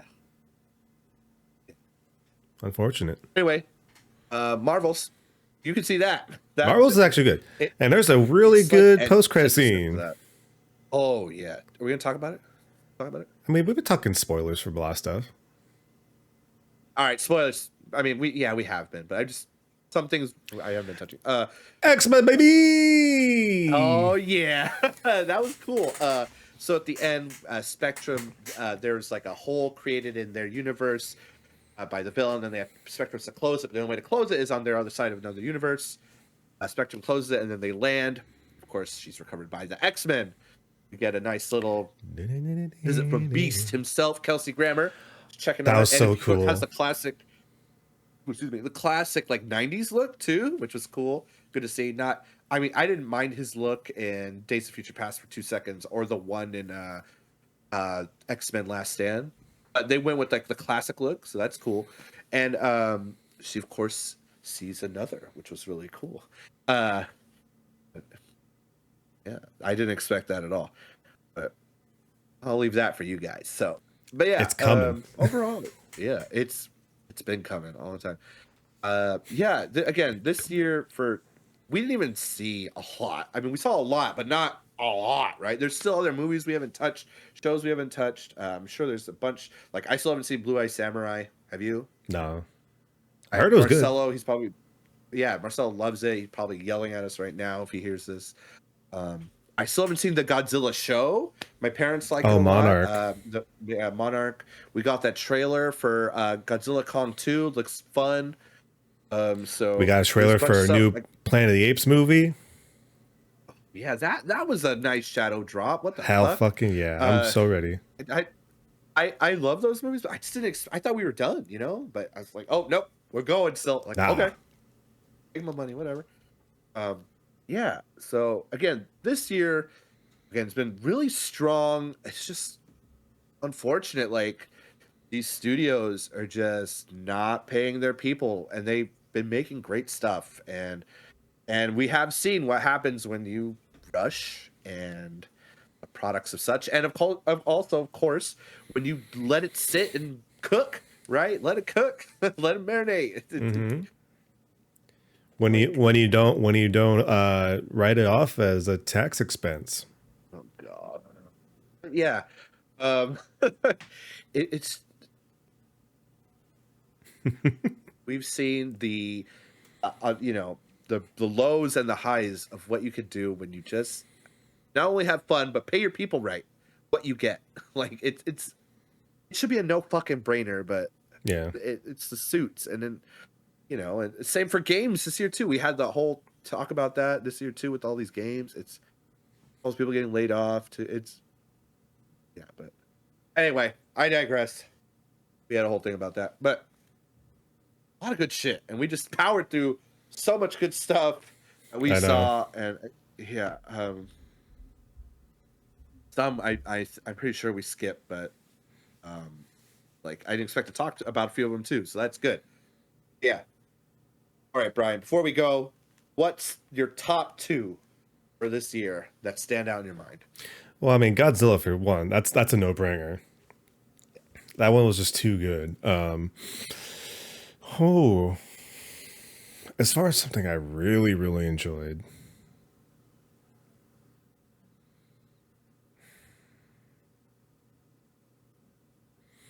you know, I'll probably honestly say Guardians 3 is was a really, really good bringing. Like it's like I said, it's the wrap up Yeah. of a trilogy. It like I feel like all the pieces just felt right, and it even though it's the wrap up of a story, it made me still want more. Like I like it makes you Yeah. love those characters, like all the characters. Like if you have a story with an ensemble like that, and it finds a way to make you care about every single one of them equally, I feel like you did a good job. So Great. I'll say that Godzilla minus one and Guardians 3. What about you? Shit. What are your top two? Oh man. I was just thinking I don't think I could do a top two. There's just so many. But yeah, definitely Godzilla minus one. Uh it's so fucking hard. It hit harder than in some of these legit movies, you know? I was like blown away how good. I mean, we also saw it recently too. There's that, you know, recency bias, but still, like overall, I'm not thinking about those other movies the same way. Like it's just that good. Hmm. But yeah, Godzilla minus one. I do want to say Blue Beetle, like it hit me, like it made me cry in some ways. So I think it deserves that love. But yeah, of course I can't like that's more like a like shout like honorable mention. Honorable mention also to Shin Kamen Rider. That shit was just hella fun. Shin Kamen was a really good time.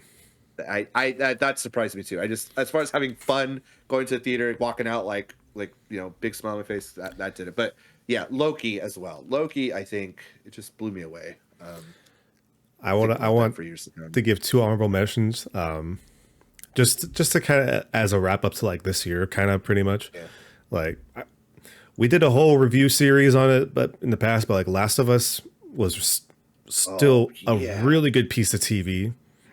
Good Was a lot adaptation. better than it deserved to be. So that's definitely like must watch for anyone that hasn't watched it yet. But also, this technically happened last year, but it got released this year in the dub. But we got to see Ash Ketchum become a Pokemon master. Oh He yeah, became a that world did happen. champion. Oh, He became a world champion overseas this this year. Japan got to see it last year. We get to see it this year. But I want to say that because I know Pokemon is a very like, it's focused on the kids, but like everybody can love it. Yep. I wish that they would do a better job of coming out with the localizations faster, because I feel like the whole other anime industry has figured that shit out.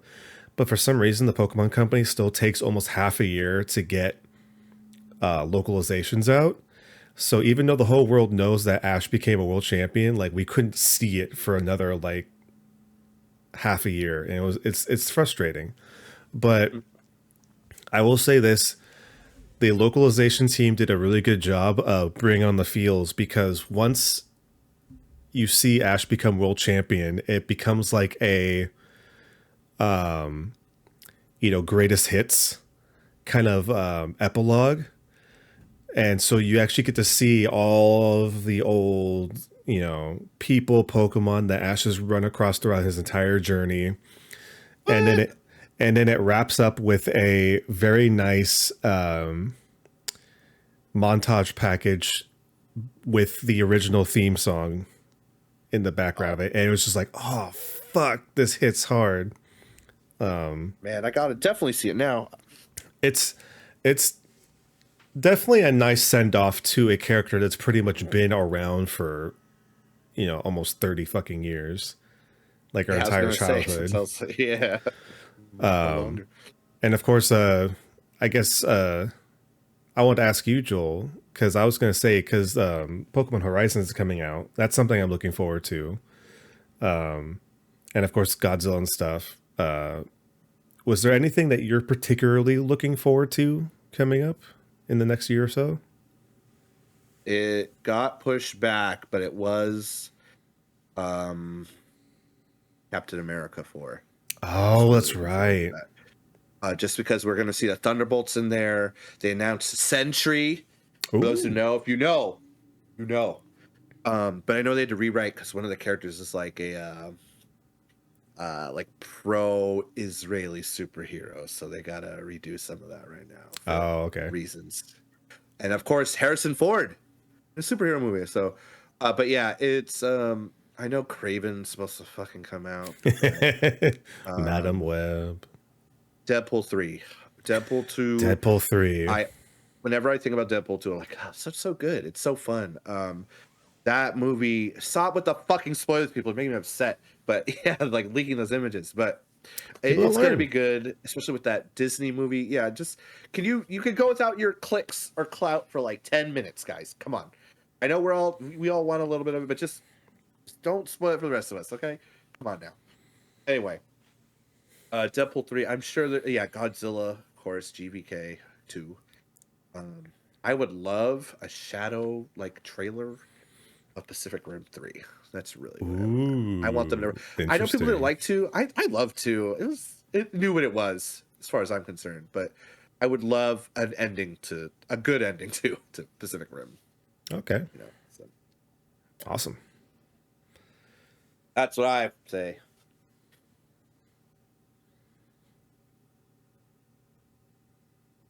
All right.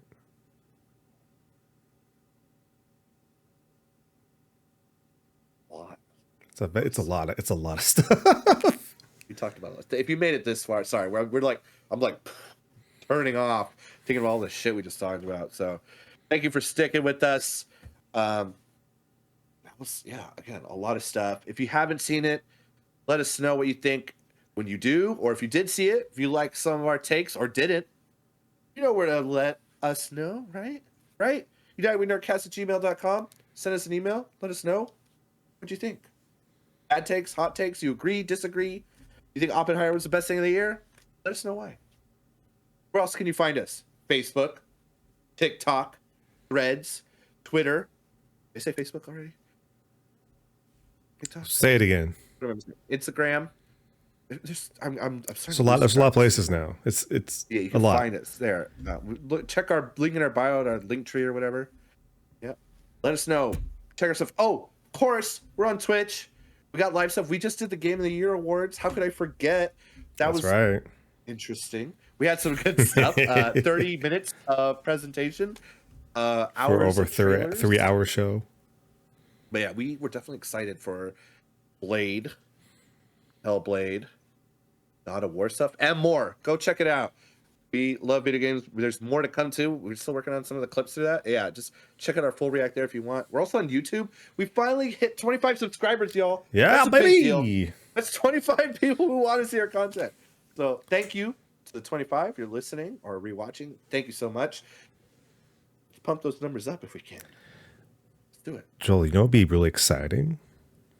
If we can get to... Don't leak stuff and we still get... Well, that's true, but 25 is a real cool number. We're very thankful for that 25, but you know it'd be cooler? 50. 30? 40? Subscribers. 50? 60? 70? 80? 100? Dude, So... I'd be fucking stoked if we had 50. Holy shit. And you guys can make that happen. Just, you know, share what you like. Let people know that we're here. We're nerdy. Leave us a comment. There's a like button there too. The YouTube algorithm really likes that like button. Oh god, the algorithm. Fighting a fucking kaiju, that thing for real. All right, Brian, where can we find you though? If they want to hear more from you or see you in action, where can they find you? Well, they can find me on Instagram, Threads. I still kind of have a Twitter X account, kind of. But at Brian Saber, you can find me there. Of course, I do have a Twitch account, but I haven't been using it. So if you want to follow there in case I do go on there, you can find me at twitch.tv/@Brian Saber. But Joel, where can people find you? Find me under the moniker Mad Mech Monster Mine on SoundCloud, TikTok, and also on Twitch. I changed it recently. Gonna put some stuff up there sometime. Winter break's coming up. I'll probably finally hit Ragnarok. I keep saying it. Hey. We have started playing Baldur's Gate together. I do want to record that. I think that'd be fun. We had a lot of fucking fun last time playing. So I do want to capture our hijinks. I think it'll be hilarious and upsetting already. We had some crit fail or two. So there. I'm also on Twitter or X, Acoustic Avenger. The I is replaced with the 1. Find us there. But again, United We Nerdcast, gmail.com. United We Nerd, that's us. Also, happy birthday, Rogue One. 7 years old, baby. The best Star Wars film. Tell me why or why not. Email us. Interesting.